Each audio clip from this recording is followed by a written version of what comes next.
여러분, 사람의 아름다운 모습을 우리가 어디에서 볼 수 있을까요?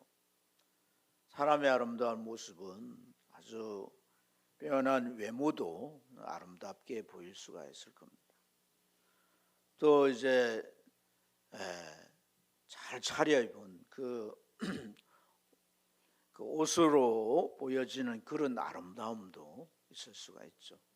그러나 진정한 아름다움은 봉사하는 모습에서 찾을 수 있는 줄 믿습니다. 길 건널목을 건너는 그 이제 구부러진 노인들을 부축해서 이렇게 잘 건널 수 있도록 도와주는 그런 모습을 비롯해서 가난하고 또 병들거나 살아가는 삶이 힘든 그런 이웃들을 돌보고 뿐만 아니라 국경을 초월해서 다양한 봉사를 하는 그런 모습이나 그런 땀에서 우리는 좀 훈훈한 감동을 얻게 되고 또 사람의 진정한 아름다움을 볼 수 있게 되는 줄 믿습니다. 봉사라고 하는 것은 이 개념은 동물에게 없어요. 혹시 인간에게 있어요. 이 봉사를 통해서 우리 인간은 존엄성을 보이게 되고 또 같은 생명체지만은 가치 있는 존재로 돋보이게 되는 줄로 믿습니다. 그래서 이 봉사를 하게 될 때 봉사하는 자의 마음에는 자기의 존재감을 느끼게 되고 또 봉사하는 그런 자신을 스스로 존중할 수 있게 돼요. 이렇게 봉사하는 과정 속에서 그 사람은 인격이 더 발전하게 되고 좋은 인격으로 세워지게 되는 줄 믿습니다. 우리가 봉사하는 것이 교회의 사명 가운데 하나고 또 모든 성도들이 봉사하게 되는데 이 봉사는 신앙의 성장에 그러한 면모라고 할 수 있고 또 더 나아가서 봉사는 인격의 완성이라고 할 수가 있습니다. 그런 부분들이 잘 갖추어지지 아니하면 제대로 된 봉사를 할 수가 없겠죠.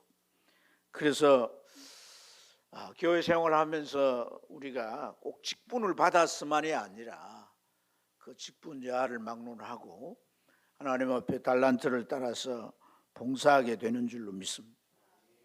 성경은 이러한 봉사가 그냥 봉사로 끝나는 것이 아니라 하나님 앞에 열매로 올려진다 그래요. 그래서 그냥 열매가 아니라 어떻게 표현하냐면 의의 열매다 이렇게 말합니다. 의의 열매로 하나님 앞에 올려진다는 거죠. 오늘 여전도의 헌신 예배로 전도의 헌신 예배로 하나님 앞에 예배를 드리는데 회원들의 헌신, 그 헌신이 하나님 앞에 의의 열매로 올려지게 될 줄 믿습니다. 또 여러분들의 각가지의 그 봉사 역시 하나님께서 그걸 인정하시고 받으실 때 의의 열매가 된다는 거예요. 빌립보서 1장 11절에 보면 예수 그리스도로 말미암아 의의 열매가 가득하여 하나님의 영광과 찬송이 되기를 구하노라 그랬어요. 바울 사도가 빌립보 교인들에게 그렇게 자신이 기도한다는 걸 말씀합니다. 의의 열매가 많이 맺혀서 하나님 앞에 영광과 찬송이 되기를 기도한다. 여러분, 우리가 참 삶 속에 많은 열매도 필요하겠지만 특별히 이 봉사를 통한 의의 열매가 풍성해지길 주의 이름으로 축복합니다. 오늘 이 본문에서 우리는 한 여인의 봉사를 볼 수 있습니다. 마르다의 봉사입니다. 자기 집에 초대된 예수님과 그 일행을 대접하기 위해서 이제 식사 준비를 하는 이 마르다의 모습을 볼 수 있어요. 부엌으로 들어가 보니 마르다가 분주히 움직입니다. 왔다 갔다. 여기서 뭘 하고 또 다른 곳으로 옮겨서 또 뭔가를 하면서 이렇게 무척 바쁘고 또 분주한 것을 볼 수가 있습니다. 그것은 함께 식사할 사람들이 많기 때문이에요. 자기 가족들은 오빠와 이제 여동생인 이 3남매지만 예수님의 일행은 몇 명이에요? 12명의 제자와 함께 예수님을 더하면 13명이 되는데 오늘 이 식탁에 초대된 사람들이 결국 16명이나 되는 거죠. 16사람이 식사를 하게 되는 이 상황은 이제 여러 가지 음식들이 준비돼야 되고 또 그것을 준비하는 사람을 분주하게 할 수가 있습니다. 40절 말씀에 보면 마르다가 준비하는 일이 많아 마음이 분주한지라 그랬어요. 이 분주하다는 말은 사방에서 마음을 잡아끈다 이런 말이에요. 그러니까 혼자 이 일을 다 해야 되니까 여기 일이 있고 저기 일이 있고 그래서 마음이 분주한 거죠.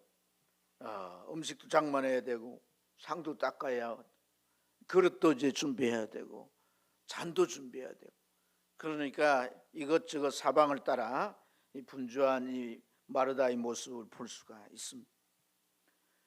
근데 대개 이제 부엌 일을 여자들이 하니까 요즘은 이제 남편들도 보니까 부엌 일을 많이 하고 남자들도 이제 이 요리에 대해서 많이 굳이 요리사가 아니더라도 많이 이렇게 배워서 하고 가족들을 위해서 이제 이렇게 많은 음식을 해서 먹고 하는데 뭐 그 당시에 이제 유대 사회는 부엌에서 주로 그들이 주식이 빵이지 않습니까? 빵과 음료를 마시고 뭐 생선도 먹기도 하고 고기도 먹는데 어쨌든 이러한 일들을 주로 여인들이 도맡아 하게 되는 거죠.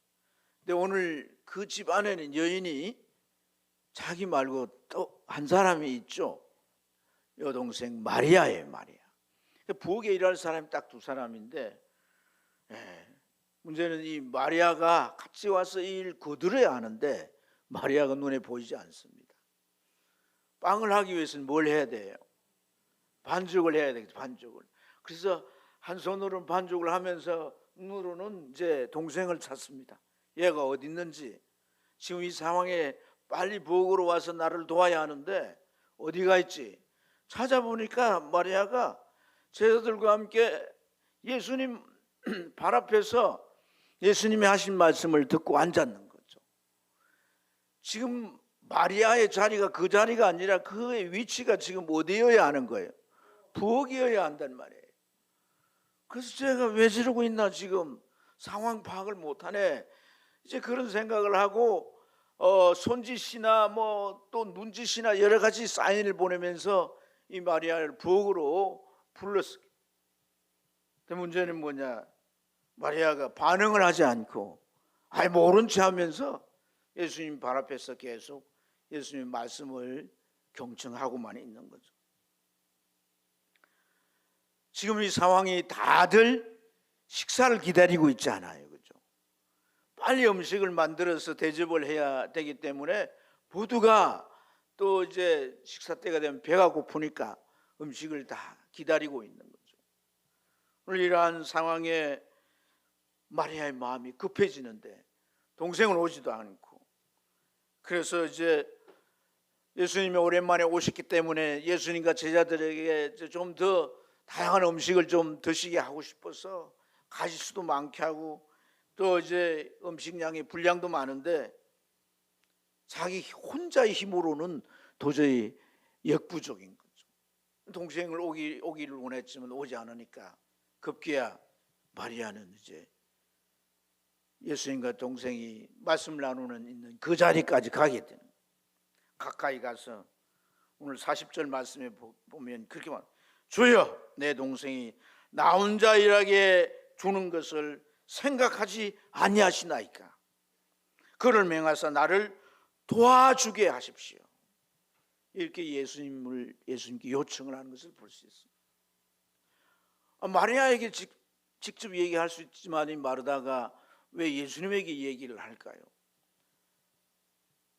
동생에게는 이미 마음이 좀 상한 거죠. 그러니까 말하지 않고 예수님에게 직접 이렇게 말한 것을 우리가 추측해 볼 수가 있습니다. 그런데 이 40절의 내용이 원문을 보면 이 마르다의 억양이 약간 이 꾸짖는다는 듯한 이러한 표현입니다. 그러니까 좀 죄를 한다면 옆에 가가지고 공손히 이렇게 한 게 아니라 팔을 갖다 어깨에 딱 붙이면서, 원래 여성들이 약간 화가 나면 그러잖아요. 예? 팔을 허리춤 딱 올려가지고, 예수님 지금 상황을 보십시오. 이 집에 여자가 딱 둘인데 마르다가 지금 예수님 발 앞에서 말씀만 듣고 있는 걸 그냥 왜 내버려 둡니까? 빨리 보내서 복리를 하게 해야죠. 뭐 이런 이제 투로 예수님을 약간 꾸짖듯이 말했다는 거예요.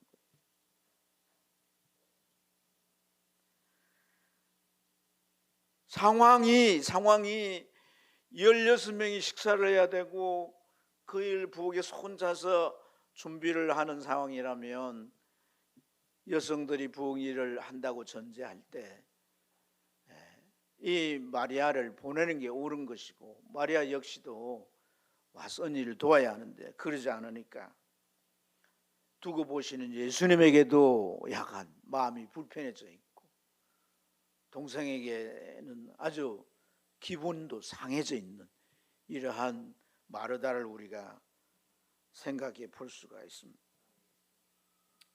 여러분, 이런 상황에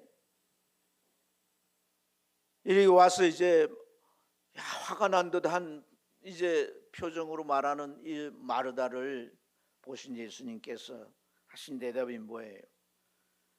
마르다야, 마르다야, 내가 많은 일로 염려하고 근심하나. 그 음식은 몇 가지나 아니면 한 가지로 족하다. 그리고 내 동생은 그 좋은 편을 택하였기 때문에 빼앗기지 아니하리라. 이렇게 말씀을 하십니다. 자, 예수님에게 이제 동생을 좀 보내서 음식 준비를 같이 할 수 있도록 해달라고 요청을 했는데 예수님이 이렇게 대답을 하셨으니까 이 대답의 내용이 뭐예요? 마리아가 원하는 거예요? 원치 않는 거예요? 마르다가 원치 않는 거예요. 원하는 대답도 아니고 또 원하는 조처도 행해 주시지 않습니다. 그리고 자신에게는 몇 가지는 한 가지만 족하다, 그렇게 말씀하는 거죠. 마르다의 마음은 어때요? 오랜만에 예수님이 오셨으니까 잘 대접하고 싶은 거예요. 지난번에 아주 맛있게 먹었던 그거 다시 좀 준비를 하고 몇 가지 더 준비를 해서 좀 풍성한 식탁을 만들고 싶단 말이에요. 그런데 그런 자신의 마음은 전혀 헤아려 주지 않는 그 예수님에 대해서 섭섭한 마음이 일어날 수도 있는 거죠. 오늘 이 상황에 이 마르다의 이런 기분을 우리가 읽을 수 있지 않습니까, 여러분? 예수님 얼마나 사랑합니까?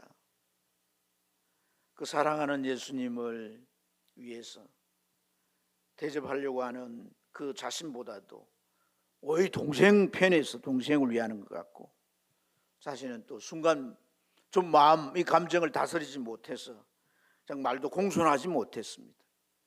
그래서 마음이 죄송하기도 하고 이 상황이 속상하기도 하는 거죠.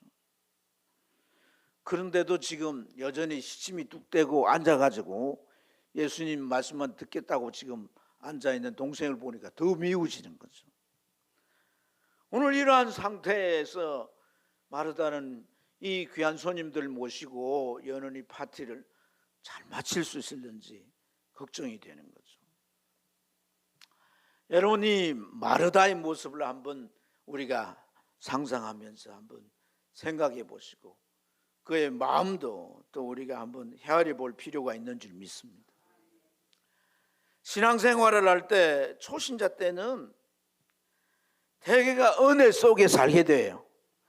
하나님 앞에 나왔기 때문에 하나님께서 하늘 문을 활짝 열고 갖가지의 특별한 은혜를 부어주십니다.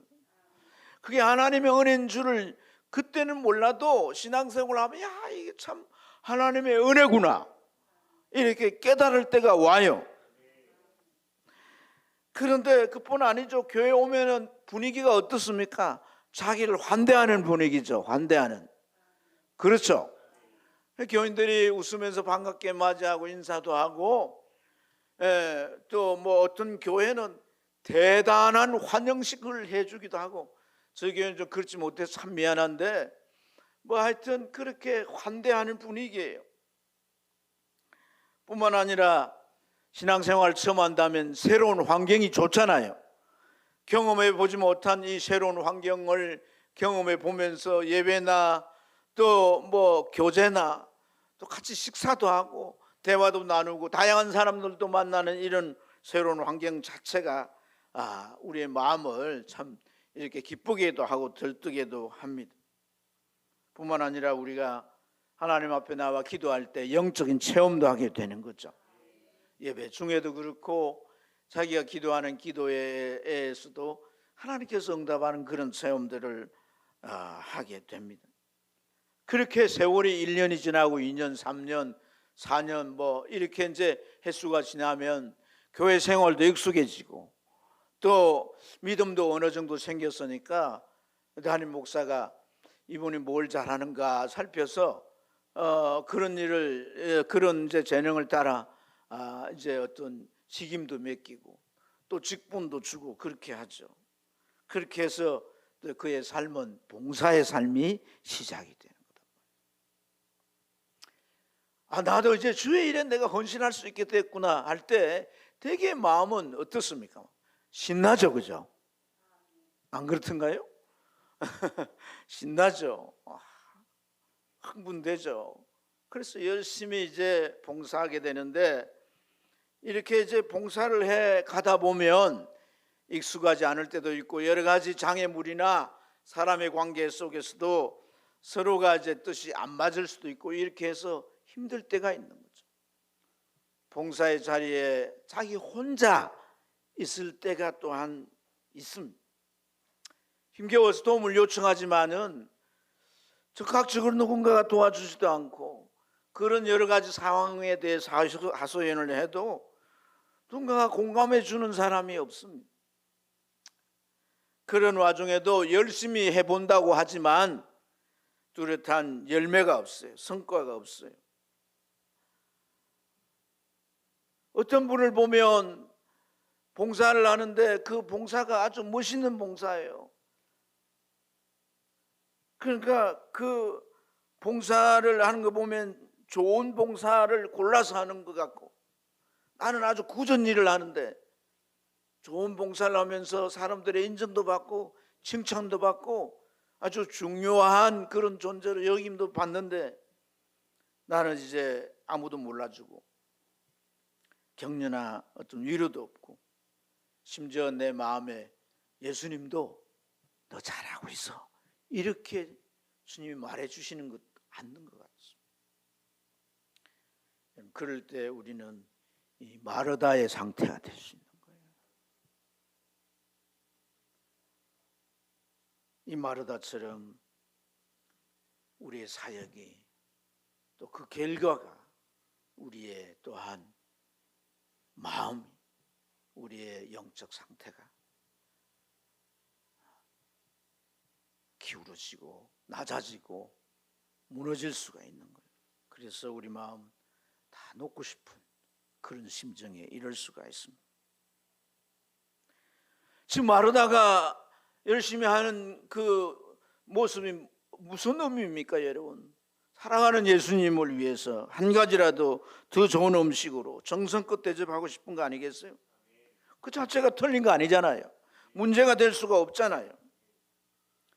근데 예수님께서 그렇게 하는 거 그래 마리아 가서 언니 도와가지고 좀 같이 잘해서 우리가 좀 이렇게 잘 음식 먹고 행복한 식탁을 가져보자 뭐 이렇게 하시는 것도 아니고 지 좋은 편을 선택했으니까 빼앗기지 아니하리라 이렇게 말씀하시고 너는 그냥 한두 가지 아니면 한 가지라도 돼 네가 할 수 있는 만큼 해 이렇게 주님이 말씀을 하셨으니까 여러분 오늘 이러한 이 마리아의 이 기분 이런 기분이 결코 좋은 기분이 아니죠.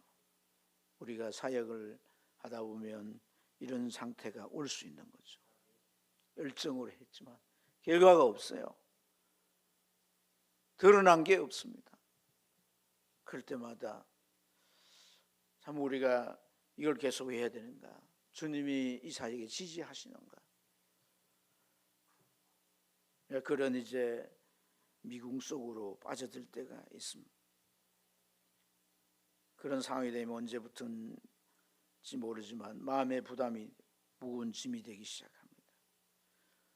함께하지 않고 도와주지 않는 사람에 대해서 섭섭한 마음이 생기게 됩니다. 그래서 힘들고 지쳐지면 나중에 그 사람은 그 사역의 자리에서 볼 수 없게 되는 거죠. 사랑하는 여러분, 무엇이 문제일까요? 이 마르다의 봉사에서 우리는 어디서부터 잘못되었는가를 좀 살펴볼 필요가 있습니다. 이걸 파악해야 하는 겁니다. 41절부터 42절을 우리 한번 같이 읽어보도록 하겠습니다. 읽겠습니다. 41절부터 42절 같이 읽습니다. 주께서 대답하여 이르시되 마르다야 마르다야, 내가 많은 일로 염려하고 근심하고 몇 가지만 하든지 혹 한 가지만이라도 족하니라.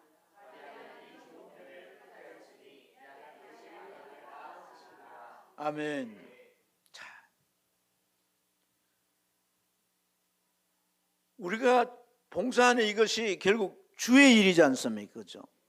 그래서 사람이 몰라줘도 주님이 알아주시면 되는 거죠.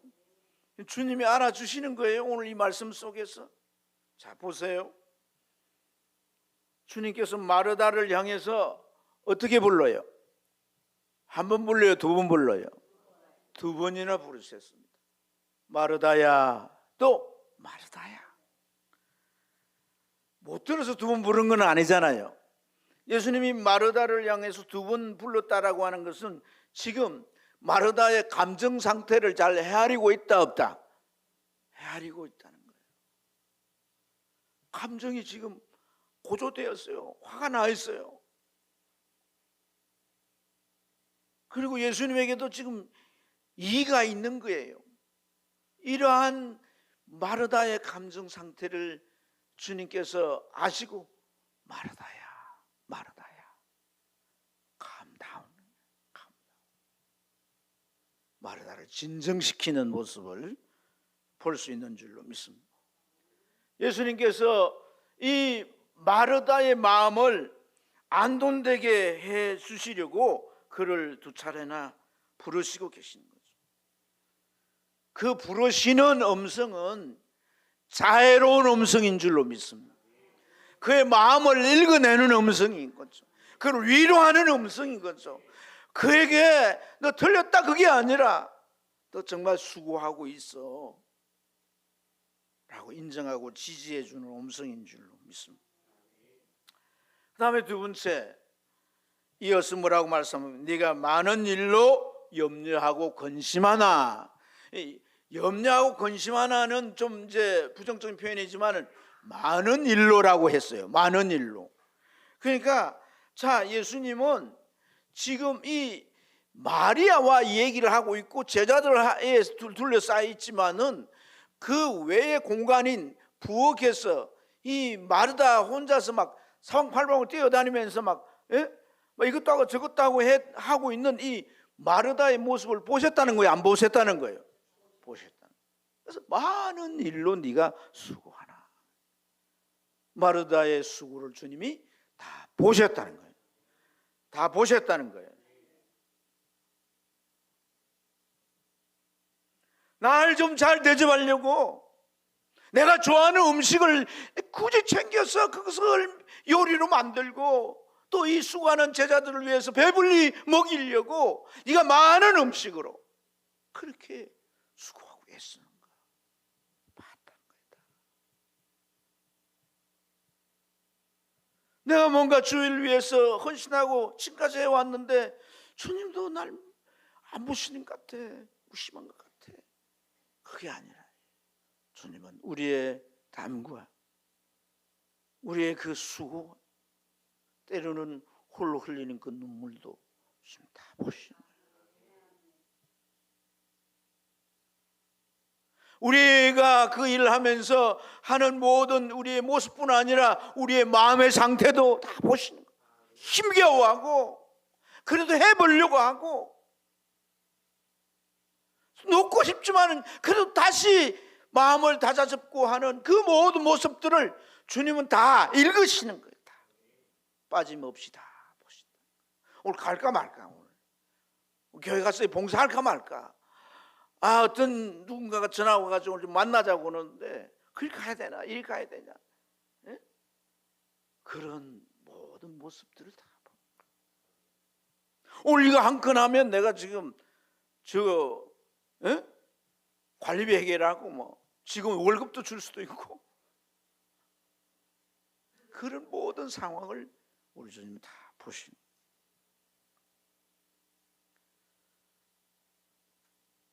그것을 주님이 다 헤아리고 계셨다라고 하는 것을 알 수 있습니다. 그리고 주님께서 이렇게 말씀합니다. 이어서 몇 가지만 하든지 혹은 한 가지라도 뭐하니라 족하니라.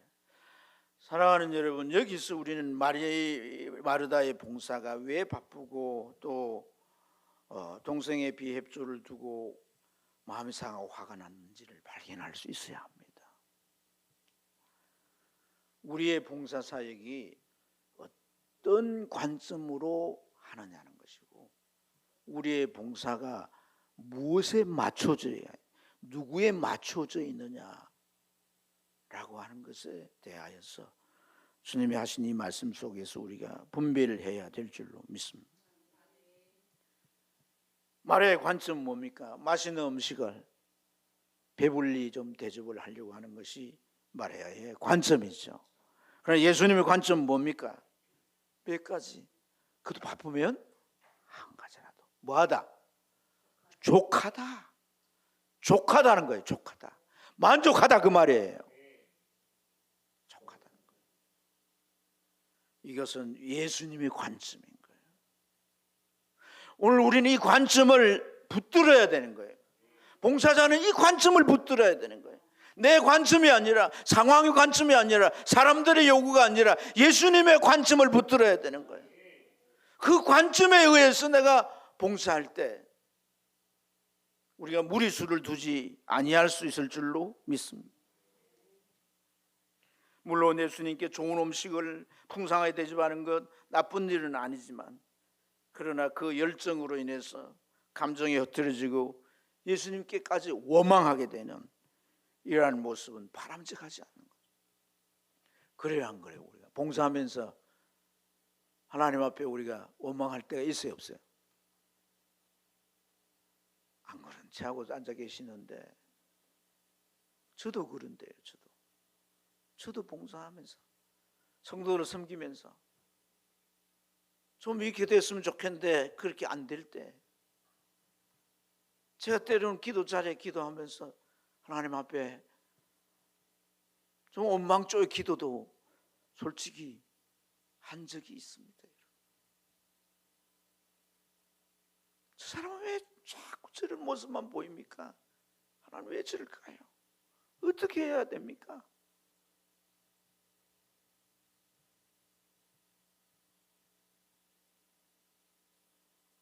오늘 사랑하는 여러분, 이렇게 주일 하면서 우리의 감정이 감사하고 기뻐야지 짜증나고 화나고 그죠? 예? 막 이런 감정에 휩쓸릴 때 성령이 함께하는 역사보다도 크게 사탄이 더 많이 역사하지 않겠습니까? 오늘 우리가 깨달아야 되는 것은 예수님은 1달란트 맡기기도 하고 10달란트를 맡기기도 했다는 거예요. 모두에게 5달란트를 맡긴 게 아니에요. 그 사람의 역량에 따라서 5달란트도 2달란트도 1달란트도 맡기셨어요. 근데 1달란트 맡은 사람이 남긴 것이 저 5달란트 맡은 사람이 10달란트 남긴 것처럼 남기지 못했다고. 너 왜 그랬어? 너 그렇게 성과를 못 내? 너 그래가지고 어떻게 내 종냐? 그렇게 하지 않습니다. 그 사람이 2달란트를 남겼든지 아니면 1.5달란트를 남겼더라도 주님은 수고했어, 애써서 너 착한 종아 그랬을 것입니다.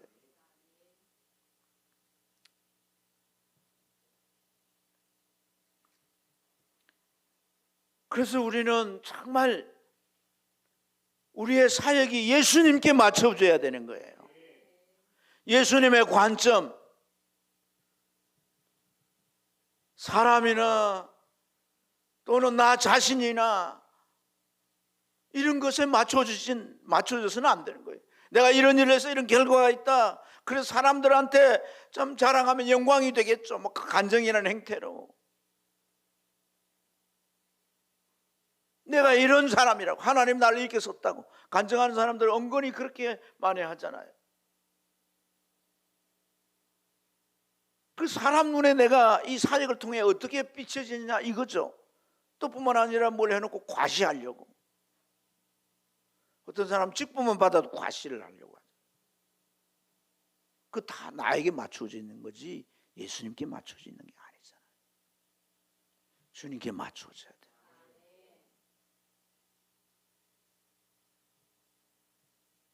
주님께 맞춰져야 주님의 관점이 보이게 되고 주님이 원하시는 것을 따라서 그 사역을 감당할 수 있게 되는 줄로 믿습니다.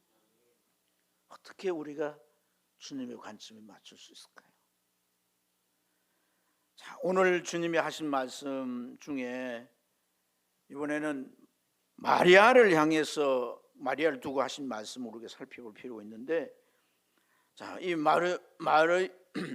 마리아에게 하신 말씀이 무엇이었어요? 42절 말씀에 보면 우리 한번 같이 읽어볼까요? 마리아는부터 시작. 마리아는 이 좋은 편을 택하였습니다. 아멘.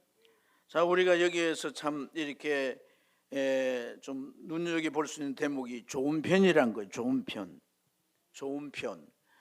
우리가 이 좋은 편이라는 이 말을 간혹 오해할 수가 있습니다. 봉사도 어떤 봉사는 좋은 봉사가 있고 어떤 봉사는 굳은 봉사가 있다, 뭐 이렇게 구분하는 이런 것들이 잘못된 오해죠. 굳은 봉사는 어떤 봉사일까요? 예?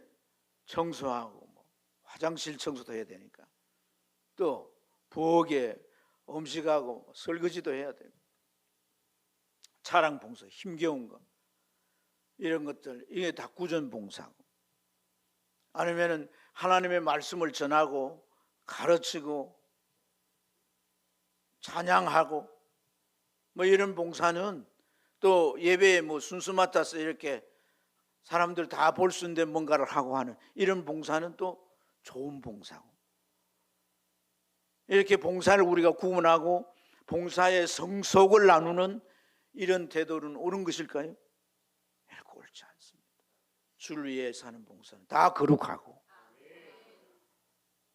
그 봉사는 다 가치 있는 것이고, 여러분 만약에 청소 이거 제일 구전일이고 힘든 일이라고 생각해요. 우리 교회 한 달 정도 청소를 안 했다고 칩시다.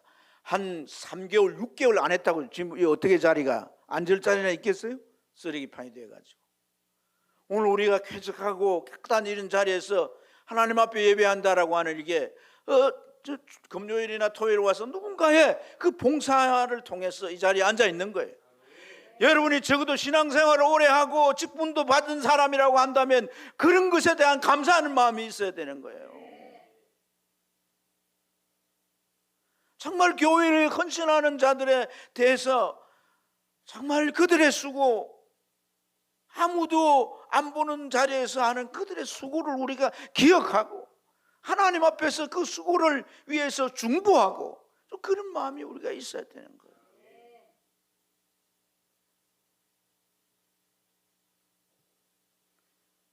예수님께서 마리아를 두고 좋은 편이라고 하시면 또 다른 의미가 있습니다.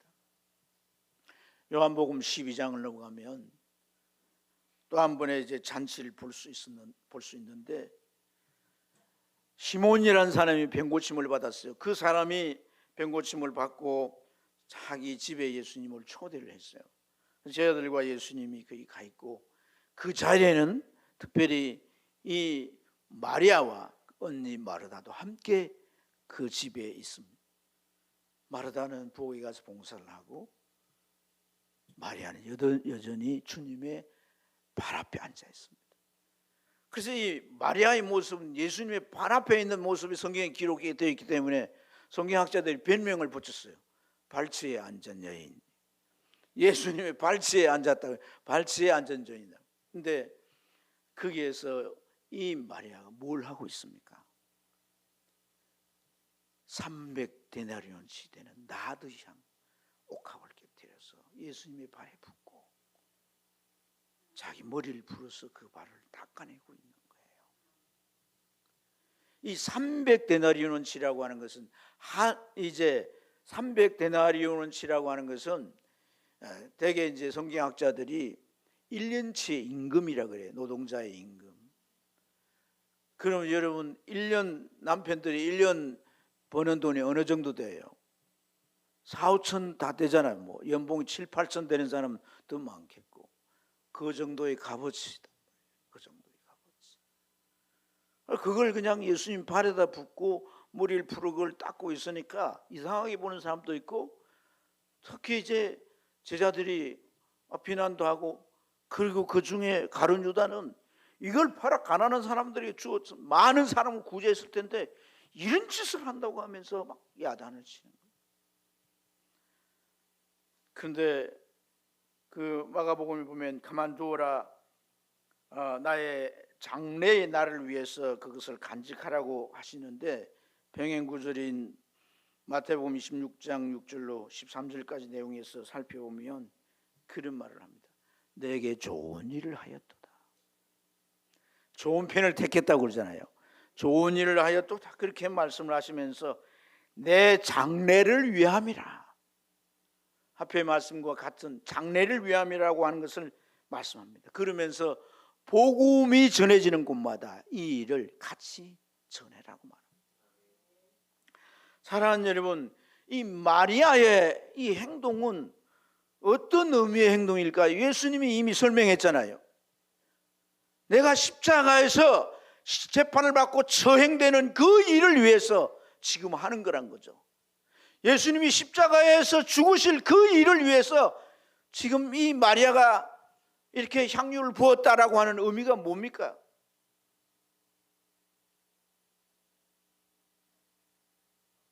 예수님이 십자가에 죽은 죽음의 의미를 이 마리아는 정확하게 알고 있다는 거예요. 자, 이제 예수님은 며칠 사이에 십자가에 처형이 될 거예요. 하지만 3년 동안 따라다녔던 제자들은 어떻게 하고 있습니까? 예수님이 십자가에 죽는 그것이 자기들의 죄를 해결하기 위해서 영원한 지옥에 떨어질 그 지옥에서 구원하기 위해서가 아니라 예수님께서 십자가에 죽어서는 안 되고 그 상황에서 완전히 돌변해가지고 모든 이스라엘이 왕이 되고 그래서 헤롯이나 빌라도를 다 몰아내고 왕자에 딱 앉으셔서 나라를 통치하실 때 자기들은 다 장관 자리에 국무총리 자리에 다 이렇게 앉기를 원하는 그 마음이 그들 속에 있었지 않습니까? 그래서 다 자리 다툼하고 있잖아요. 누가 좋은 자리 차지할까? 그런데 이 마리아는 예수님의 죽으심을 위하여서 자기의 전 재산이나 다름없는 300데나리 나드향을 그 발에 부는 거예요. 오늘 이 발치 앞에서, 이 본문의 발치 앞에서 예수님께서 들은 말씀, 예수님께서 그가 좋은 편을 택했으니 결국 빼앗기지 아니하리라고 하신 그 의미와 오늘 이 마리아의 행동은 연관되어 있는 줄로 믿습니다. 사랑하는 여러분, 내 앞에 있는 분이 며칠 후에 죽게 됩니다.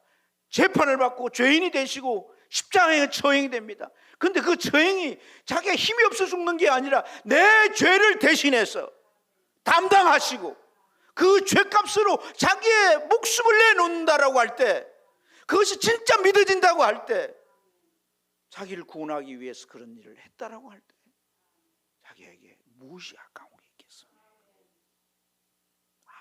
아무것도 아까울 게 없는 것인 줄로 믿습니다.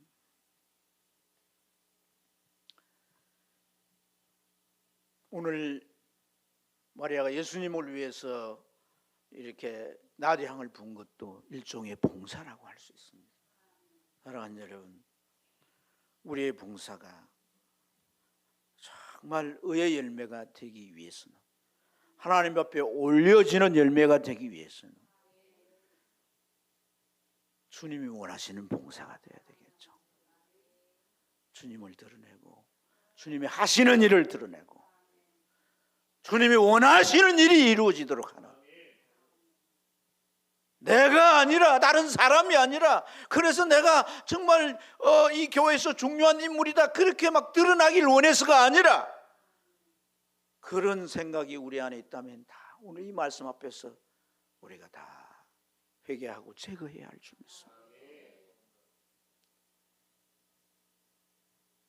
주님이 드러나도록 하기 위해서 우리가 주님의 관심으로 헌신하게 되면 주님은 반드시 그 봉사가 의의 열매가 될 줄로 믿습니다. 마리아를 보십시오. 그 주님 나디향을 이렇게 부어서 발에 한 것은 십자가 죽음을 위해서 그렇게 한 거라고 했고, 그것이 자기 마음 가운데 확실한 확신이기 때문에, 내 죄를 해결하기 위해 죽으실 분이라는 게 확실하기 때문에, 주변의 제자들이 비난을 하고 가룟유다가 그 팔아 가난한 사람 주지 저게 지금 할 짓이냐고 막 이렇게 그를 향하여서 비난할 때 추워도 흔들림이 없는 거예요. 그러한 말로 그가 그 반대에, 그 비난에 그는 중단하지 않습니다. 전혀 개의치 않습니다. 오직 그 은혜에 감복해서 감사함으로 기쁜 마음으로 기꺼이 헌신한 것인 줄로 믿습니다. 예수님께 맞춰져 있고 예수님의 관점으로 할 때 예수님을 드러내는 봉사가 되고, 그 봉사는 하나님이 받으시는 그러한 의의 열매가 돼서 영광을 올려 드리는 것인 줄로 믿습니다.